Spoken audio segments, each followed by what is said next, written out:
विद्यार्थियों, इस वीडियो के माध्यम से हम 803 का सॉल्यूशन देखेंगे जो आज आपका पेपर हुआ है। तो चलिए स्टार्ट करते हैं पूर्व बाल व्यवस्था, परिचर्या एवं शिक्षा के सॉल्यूशन को। तो यहाँ पे जो पहला एमसीक्यू आया था उसको देखिए, यहाँ पर आया हुआ है। आपको बहुत सारे क्वेश्चंस जो हैं, हमने जो इंपॉर्टेंट क्वेश्चंस दिए थे उसमें से आए हुए हैं बहुत सारे क्वेश्चंस, बहुत ज़्यादा है, एक अप्रोक्सीमेटली 80% क्वेश्चंस। ईसीसीई के अंतर्गत किस आयु वर्ग के बच्चों को सम्मिलित किया जाता है? ये क्वेश्चन मैंने आपको कराया था और इसका आंसर हो जाएगा 0 से 6 वर्ष। ठीक है, तो यहाँ पर जो है जन्म अवस्था से 6 वर्ष की आयु, स ऑप्शन जो है आपका करेक्ट हो जाएगा। इसके बाद जो दूसरा क्वेश्चन है, संज्ञानात्मक विकास का सिद्धांत किसके द्वारा दिया गया था? तो संज्ञात्मक विकास के सिद्धांत जो है पियाजे द्वारा दिया गया था। इसका बड़ा क्वेश्चन भी आपसे पूछा गया है, वो बड़े क्वेश्चन भी देखेंगे हम। जब सामान्य बच्चों तथा विशेष आवश्यकता वाले बच्चों को एक साथ शिक्षा दी जाती है तो यह शिक्षा समावेशित शिक्षा कहलाती है। आपको अच्छी तरह से पता होगा, तो बी ऑप्शन इसमें करेक्ट हो जाएगा। शिक्षा की त्रिध्रुवीय प्रक्रिया किसने दी? तो यहाँ पर जितने भी ऑप्शन हैं इनमें से कोई भी ऑप्शन सही नहीं है। ठीक है, तो आपका जो आंसर होगा वो होगा जॉन डीवी। ठीक है, तो यहाँ पर आपका आंसर ही नहीं है इसमें ऑप्शन में, तो ये आपका बोनस मार्क्स मिल सकता है इसमें। जॉन डीवी जो है वो उसने आपको दिया था। ठीक है, तो जॉन डीवी जो है इसका आंसर हो जाएगा। क्लियर हुआ आपको? जॉन डीवी जो है इसका आंसर हो जाएगा। इसके बाद जो नेक्स्ट क्वेश्चन है, 5वां नंबर, प्रारंभिक बचपन में सीखने एवं विकास का गायात्मक मापदंड है।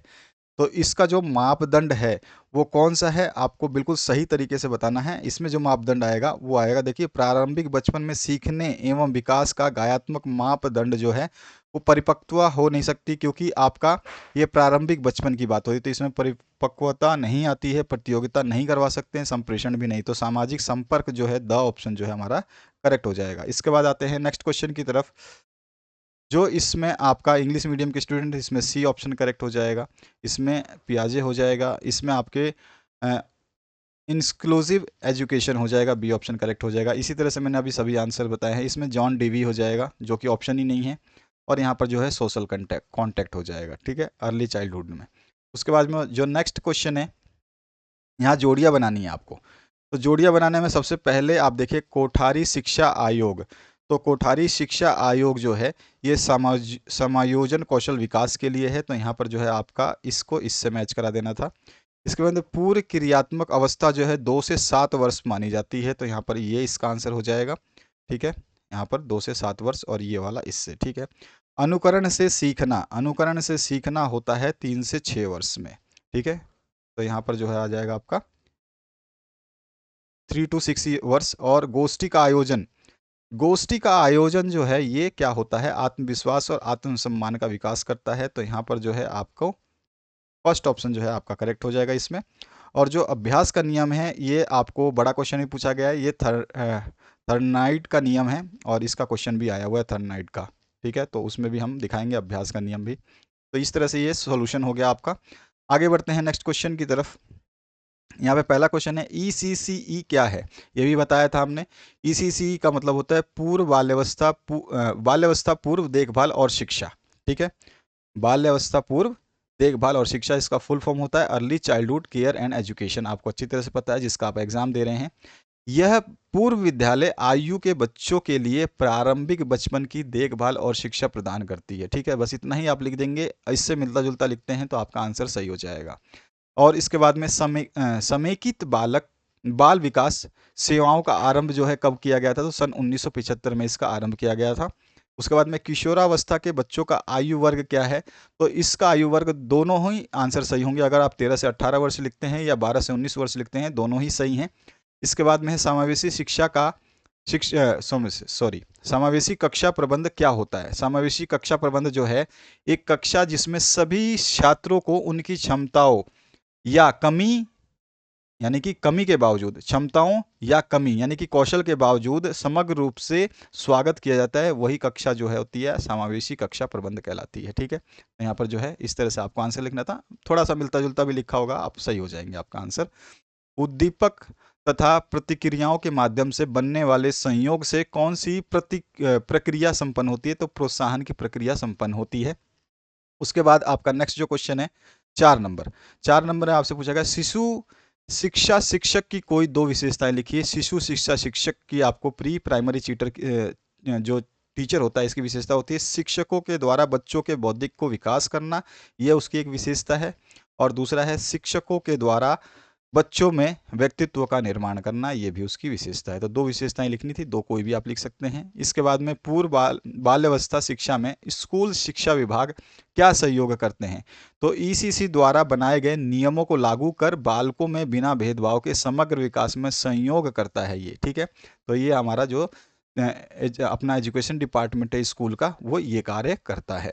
इसके बाद जो नेक्स्ट क्वेश्चन है इसमें पूछा गया पूर्व बाल्यावस्था की पाठ्यचर्या की कोई दो विशेषता लिखी हैं। इसकी बहुत सारी विशेषताएं, आयु और विकास की दृष्टि से उपयुक्त पाठ्यक्रम प्रदान करना और खेलने के पर्याप्त अवसर प्रदान करना, सीखने के माहौल को सक्षम और उत्तेजित करना और अच्छी तरह से प्रशिक्षित एवं योग्य कर्मचारियों का चयन करना और सभी के लिए समान अवसर नीति प्रदान करना, साथ ही साथ बच्चों के अवलोकन और मूल्यांकन की उपयुक्त विधियों का समावेश करना। तो ये सारी चीज़ें हैं, इनमें से कोई भी आप दो चीज़ें लिख सकते थे, 2 नंबर मिल जाते आपको। अगला जो क्वेश्चन है बाल केंद्रित गतिविधियां क्या है? तो बाल केंद्रित गतिविधियों में अध्यापक बच्चों के लिए अधिगम की ऐसी स्थितियां बनाते हैं जहां बच्चे या बच्चों को खुद से अवकलन करने, खोजबीन करने, प्रश्न करने, अनुभव का निर्माण करने और विभिन्न अवधारणाओं के प्रति अपनी समझ बनाने का अवसर जो है मिलते हैं। तो ये इसका आंसर हो जाएगा। इसके बाद में मूल्यांकन से आप क्या समझते हैं? तो मूल्यांकन वह प्रक्रिया है जिसके आधार पर हम किसी छात्र के ज्ञान का आकलन करते हैं। इसमें गतिविधियों, विशेषताओं और परिणामों के बारे में जानकारी एकत्र करना और विश्लेषण करना शामिल होता है। इसके बाद जो है नेक्स्ट क्वेश्चन, सामाजिक अंतःक्रिया बच्चों के लिए किस प्रकार महत्वपूर्ण है? आपका 803 का आप सोल्यूशन देख रहे हैं, इससे पहले 802 और 801 का सोल्यूशन हमने दे दिया है, ठीक है। तो ये सारे पेपर्स के सोल्यूशंस जो पेपर हमारे पास अवेलेबल हो पा रहे हैं सभी के सोल्यूशंस आपको दे रहे हैं। 801 और 802, 803 सभी के सोल्यूशंस अवेलेबल है। डिस्क्रिप्शन बॉक्स में लिंक अवेलेबल है। और आपका 803 के बाद में 804 जो पेपर होने वाला है उसके महत्वपूर्ण आईएमपी क्वेश्चंस हमने अपलोड कर दिए हैं, तो आईएमपी उसको देख सकते हैं, वो भी प्लेलिस्ट में आपको 804 का आईएमपी मिल जाएगा। तो यहाँ पे सामाजिक अंतःक्रिया बच्चों के लिए किस प्रकार महत्वपूर्ण है? तो वाइगोत्स्की के अनुसार बच्चों के भाषाई विकास में सामाजिक अंतःक्रिया की महत्वपूर्ण भूमिका होती है, क्योंकि बच्चे सामाजिक अंतःक्रिया के दौरान अपनी समाज संस्कृति से जुड़कर भाषाई नियमों को आत्मसात करते हैं, सीखते हैं, ठीक है। तो इस तरह से आपको लिख देना है। इसके बाद जो नेक्स्ट क्वेश्चन है, बाल विकास पाठ्यक्रम के अंतर्गत कौन सी शाला पूर्व तैयारी की गतिविधियां सम्मिलित की गई हैं? या इसमें आपके जो है कौन कौन सी है? तो समेकित बाल विकास योजना जो होती है आपकी, ठीक है, ये समेकित बाल, इसका जो और पार्ट है ये किया हमने। तो समेकित बाल विकास सेवाएं क्या है, इसका आंसर हमने दिया है। तो समेकित बाल विकास योजना बच्चों को पूरक पोषण, टीकाकरण और स्कूल पूर्व शिक्षा प्रदान करती है। एक पॉइंट आप ये लिख सकते हैं, समेकित बाल विकास योजना एक लोकप्रिय सरकारी प्रमुख पहल है, ये भी आप लिख सकते हैं। यह दुनिया के सबसे बड़े कार्यक्रमों में से एक है जिसको 1975 में लागू किया गया था, और यह बच्चों के समग्र विकास के लिए सेवाओं का एक एकत्रित पैकेज प्रदान करता है। और उसके अलावा जो है समेकित बाल विकास एक संघ द्वारा वित्त पोषित कार्यक्रम है जो राज्य सरकारों और केंद्रीय शासित प्रदेशों द्वारा संचालित होता है। इसके अलावा जो है यह प्रणाली राष्ट्रीय दायरे में है और जिसमें देश भर के सभी जिले शामिल होते हैं। तो इस सारी की सारी सेवाएं क्या है ये हमने इसमें बता दी है, ठीक है। इसके बाद आइए नेक्स्ट क्वेश्चन की तरफ। अधिगम का अर्थ आपको बताना है। तो अधिगम यानी कि सीखना होता है, एक व्यापक, सतत एवं जीवन पर्यंत चलने वाली महत्वपूर्ण प्रक्रिया है। मनुष्य जन्म के उपरांत ही सीखना प्रारंभ कर देता है और जीवन भर कुछ ना कुछ सीखता रहता है। धीरे धीरे वह अपने को वातावरण में समायोजित करने का प्रयत्न करता है। और बुद्धवर्ड के अनुसार जो अगर हम बात करें तो नवीन ज्ञान और नवीन प्रक्रियाओं के अर्जन की प्रक्रिया ही अधिगम कहलाती है, यानी सीखना कहलाती है। तो हम इस तरह से इस अर्थ को समझा सकते हैं। इसके बाद आपका नेक्स्ट जो पार्ट है इसमें पूछा गया आपसे विद्यालय और समाज के सहसंबंध को बताइए। और इसका जो दूसरा क्वेश्चन है परिपक्वता सीखने की प्रक्रिया को कैसे प्रभावित करती है, या तो आप ये भी क्वेश्चन का आंसर दे सकते थे। 12 क्वेश्चन है बालक विद्यालय और समाज के सहसंबंध को समझाना है। तो विद्यालय और समाज शिक्षा की महत्वपूर्ण संस्थाएं हैं इसलिए दोनों में गहरा संबंध है। विद्यालय यदि औपचारिक संस्था का उदाहरण है तो वो समाज वहीं पर अनौपचारिक शिक्षा का उदाहरण है। तो पहला पॉइंट आप ये लिख सकते हैं। दूसरे पॉइंट में लिख सकते हैं विद्यालय और समाज के बारे में, विद्यालय में दी जाने वाली पुस्तक की शिक्षा तभी तक सार्थक है जब उसमें मिले अनुभव को वास्तविक सामाजिक जीवन से जोड़ा जाए। तो ये दूसरा पॉइंट आप लिख सकते हैं। तीसरे पॉइंट में आप लिखेंगे विद्यालय को छोटा समाज कहा जाता है क्योंकि यह समाज द्वारा ही निर्मित होती है, अतः विद्यालय को चाहिए कि वो बच्चों की वास्तविक जीवन के अनुभव से परिचय कराए। ये संबंध है। और इसके अलावा जो है शिक्षा का उद्देश्य बच्चों में समायोजन की योग्यता का विकास करना है, ऐसा विद्यालय एवं समाज के संबंध के बिना संभव नहीं है। तो ये भी आप लिख सकते हैं। तो ये 4 पॉइंट है, कोई भी 3 पॉइंट आप लिख देते तो इसमें फुल मार्क्स आपको मिल जाते। इसके बाद में माध्य शिक्षक संघ क्या है ये आप बता सकते हैं, या आपका राष्ट्रीय रक्त अल्पता प्रोफाइलिसिस कार्यक्रम क्या है, या तो ये बताएं, या फिर आप और ऑप्शन में जिसमें SOS ग्राम बाल जो होता है बाल ग्राम, उसके बारे में आपसे पूछा गया। बाल ग्राम क्या होता है? तो बाल ग्राम में बेसहारा और गरीब बच्चों के बेसहारा और गरीब परिवारों के जो है बच्चे रहते हैं, और बच्चों के भोजन से लेकर पढ़ाई तक की व्यवस्था जो है बाल ग्राम में ही होती है। भारत का पहला बाल ग्राम जो है फरीदाबाद में बनाया गया और 1967 में ये बनकर के तैयार हुआ था। वर्तमान में जो आपका बाल ग्राम है जिसको SOS के 40 बाल ग्राम हैं। कितने हैं? 40 बाल ग्राम हैं। और फरीदाबाद में 2 SOS बाल ग्राम चलाए जा रहे हैं, एक ग्रीनफील्ड में है और जबकि दूसरा जो सेक्टर 29 में है। दोनों में करीब 219 बच्चे रहते हैं और बाल ग्राम में अलग अलग घर बनाए जाते हैं। हर घर में एक महिला 10 बच्चों की देखभाल करती है। तो इस तरह से आप बाल ग्राम के बारे में समझा सकते थे। इसके बाद में सीखने की प्रमुख विशेषताएं क्या हैं, तो ये बता सकते हैं, या बच्चे किस प्रकार सीखते हैं ये बता सकते हैं। तो आप सीखने की प्रमुख विशेषताएं बताएंगे तो देखिए इसकी प्रमुख विशेषताएं जो सीखना यानी कि अधिगम की प्रमुख विशेषताएं हैं, व्यवहार में परिवर्तन सीखना, ठीक है। दूसरा है आपका अधिगम सार्वभौमिक है, और सीखना जो है सार्वभौमिक है, ये विशेषता है। सीखना विकास की प्रक्रिया है, ये भी है।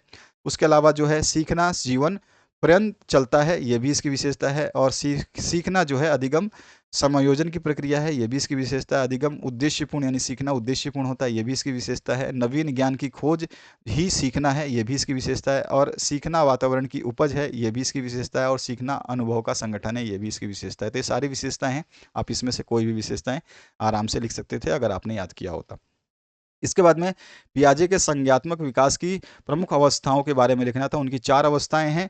तो इसमें पहला है आपका संवेदिक पेशीय अवस्था, जो कि आपके जन्म से 2 वर्ष तक के बीच में होती है। ये देखिए आपके जितने भी स्टार्टिंग के लगभग 5 प्रश्न पत्र जो बनते हैं, एक चीज़ आपको बता देता हूँ, स्टार्टिंग के जो 5 प्रश्न पत्र बनते हैं उनमें हमेशा फर्स्ट ईयर हो या फिर सेकेंड ईयर हो, ठीक है, उनमें स्टार्टिंग के 5 प्रश्न पत्रों में आपके आपस में ही एक दूसरे से बहुत सारे क्वेश्चन बनते हैं। यानी कि आपका 801 का प्रश्न 802 में आ सकता है, 80 का प्रश्न 802 के प्रश्न कई प्रश्न 803 में आ सकते हैं, और 801 802 803 के प्रश्न 804 में भी आ सकते हैं। तो इसका मतलब है कि ये आपस में सारे रिलेटेड हैं। इनके प्रश्न आपको समझ में अच्छी तरीके से आना चाहिए। ये नहीं कि केवल आप 804 ही पढ़ रहे हैं और 804 का कुछ मटेरियल 801 में भी है और 803 में भी है, 802 में भी है। तो आपको ये याद रखना है कि आप सभी पेपर्स को थोड़े ढंग से तैयार करें ताकि आपसे कोई दिक्कत ना हो पाए और आपकी तैयारी अच्छी हो। तो इसमें संवेदिक पेशीय अवस्था होती है 0 से 2 वर्ष, और पूर्व संक्रियात्मक अवस्था होती है जो 2 से 7 वर्ष मानी जाती है। उसके बाद में मूर्त संक्रियात्मक अवस्था होती है जो 7 से 12 वर्ष मानी जाती है, और अमूर्त संक्रियात्मक अवस्था होती है जो 12 से 15 वर्ष तक की मानी जाती है। इसके बारे में आप डिस्क्राइब कर देते तो आपको पूरे मार्क्स 4 मार्क्स जो है इसमें मिल जाते हैं। इसके अलावा जो है दूसरा क्वेश्चन, शेष अवस्था में शिक्षा का स्वरूप कैसा होना चाहिए, तो ये तो बहुत आसानी से थ्योरी बना के लिख सकते थे आप, क्योंकि इजी नेचर में होना चाहिए, सबको समझ में आना चाहिए, बहुत ही अच्छा होना चाहिए। इस तरह से आप अपने हिसाब से जो पॉइंट हैं उनको ढंग से लिखना था।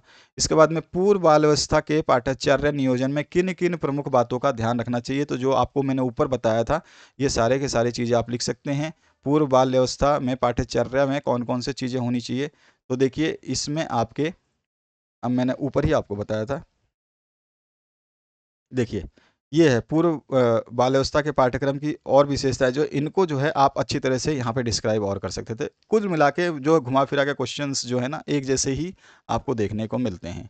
तो यहाँ पर जो है हमारा पूर्व बाल्यावस्था के पाठ्यक्रम नियोजन में किन किन बातों का ध्यान रखना चाहिए, तो जो ऊपर बताया था उसको यहाँ पे डिस्क्राइब कर देंगे। और क्षेत्र भ्रमण का क्या महत्व है, तो अगर आप ये नहीं करना चाहते तो क्षेत्र भ्रमण तो आप जानते हैं फील्ड ट्रिप से आपको क्या होता है, फील्ड ट्रिप करने से आपको बहुत सारी नॉलेजेस मिलती हैं, क्या उसके हानि है क्या लाभ है, ये सारी चीज़ें मिलती हैं। तो ये सारी चीज़ें आप उसको जो है थ्योरी के रूप में बता सकते थे। उसके बाद 17वां क्वेश्चन है, किन गतिविधियों के द्वारा बच्चों में आत्मविश्वास तथा आत्मसम्मान बढ़ाया जा सकता है, ये समझाना है आपको। और ऑप्शन में बच्चों के विकास के लिए एक माहवार गतिविधि जो है प्रस्तावित वार्षिक कार्यक्रम योजना जो है आपको बनानी थी, जो आपका आता है पाठ योजना इस तरह से। और थर्नाइडाइक के सीखने के नियम कौन कौन से हैं समझाने हैं आपको। इसके सीखने के जो नियम हैं मैंने नीचे लिख दिए हैं, उसको दिखा दूंगा मैं, यहाँ पे पहले ही दिखा देता हूँ आपको। जो सीखने के नियम है वो मैंने आपको बताया था, जो मॉडल पेपर दिया था मैंने इंपॉर्टेंट क्वेश्चंस, उसमें लास्ट वाला क्वेश्चन था, उसमें जो मैंने बताया था तत्परता का नियम आता है और अभ्यास का नियम आता है और प्रभाव का नियम आता है। इन तीनों नियमों को समझाना था। ये मेन 3 नियम है। और गौण नियम अगर आपको इसमें लिखना था तो गौण नियम जो है वो गौण नियम कितने हैं, तो गौण नियम इसमें 5 है। तो वो 5 गौण नियम भी आप अगर आपको याद होता तो वो भी लिख सकते थे, लेकिन ये 3 नियम भी आप अच्छे तरह से डिस्क्राइब कर देते हैं तो आपको अच्छे नंबर इसमें मिल जाते। इसके बाद में आपका इसी के और पार्ट में पूछा गया सीखने के नियमों का शैक्षिक महत्व क्या है, ये आप बता सकते हैं। उसके अलावा है ग्रामीण तथा शहरी क्षेत्र के बाल सदन के संगठन में क्या अंतर होता है, ग्रामीण और शहरी क्षेत्र में जो बाल सदन होते हैं उसके संगठन में क्या अंतर होता है, ये आपको बताना है। इसके बाद में आंगनवाड़ी की आवश्यकता तथा महत्व को समझाइए। बहुत सारे क्वेश्चंस जो है मैंने 80% क्वेश्चंस जो आपको बता दिए थे कि उनको पढ़ना अच्छे तरीके से तैयार करना, मैंने सब कुछ समझाया था उसमें। इसके बाद में खेल कूद के प्रमुख लाभों का वर्णन आपको करना है। और उसके बाद में पूछा गया बचपन के प्रारंभिक वर्षों में बच्चों को भाषा सिखाने अथवा साक्षरता अधिगम हेतु कौन से प्रयास करने चाहिए। ये क्वेश्चंस जो हैं आपके आए हुए थे इस पेपर के माध्यम से आपने देखे सॉल्यूशंस, और ये 18वें नंबर का क्वेश्चंस का सॉल्यूशन। ठीक है, तो ये 18 नंबर का आंसर यहाँ पे देख रहे हैं जो आप, ये आंसर आपका 18 नंबर का है। ठीक है, तो यहाँ पे लिखा गया है 18 नंबर का आंसर है ये। तो इस तरह से आपको सारे क्वेश्चंस के मैंने लगभग लगभग आंसर आपको बता दिए। तो आप अपने आंसर्स को ज़रूर एक बार चेक कर लें, और आने वाले समय में आपके लिए इसी तरह से जितने भी सॉल्यूशंस के वीडियो हैं अपलोड किए जाएंगे ताकि आप अपने आप को उससे मैच कर पाए। Thank you very much, have a good day.